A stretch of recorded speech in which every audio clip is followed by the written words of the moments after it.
EM বাইপাসের ওপর দিয়ে যাচ্ছি। এটা হলো চিংড়িঘাটা ফুটব্রিজ। আপনারা অনেকেই ইএম বাইপাস দিয়ে যখন যান, এই চিংড়িঘাটা ফুটব্রিজ ক্রস করলেই দেখতে পাবেন এই যে মেট্রোর যে আপনি কাজটা, সেটা অনেক দিন ধরে বন্ধ রয়েছে। তবে পিসির বিদায় হয়ে গেছে, আর এই মুহূর্তে বিজেপি সরকারও এসে গেছে। আসার সঙ্গে সঙ্গে এই রাস্তার কাজ স্টার্ট করে দিয়েছে। তো আগামী শুক্রবার, মানে শুক্র শনি রবি 15, 16, 17 মে মাসের, আর তারপর আবার নেক্সট উইকে শুক্র শনি রবি, মানে 22, 23, 24, এই 3 দিন 6 দিনে রাত 8টা থেকে সকাল 8টা অবধি এই 12 ঘন্টায় রাত্রিবেলা কাজ চলবে মেট্রো রেলের, যাতে এই 300 মিটার কমপ্লিট করে নেওয়া যায়, যেটা পিসি আটকে রেখে দিয়েছিল।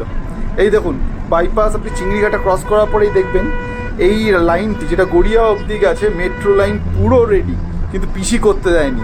পিসি বিদায় হয়েছে, আর তারপরই এই কাজও শুরু হয়ে গেছে। আশা করি এই কাজও খুব তাড়াতাড়ি কমপ্লিট হবে, আর যা শুনতে পাচ্ছি এই বছরের দুর্গাপুজোর আগেই এই লাইন চালু হয়ে যাবে। ধন্যবাদ।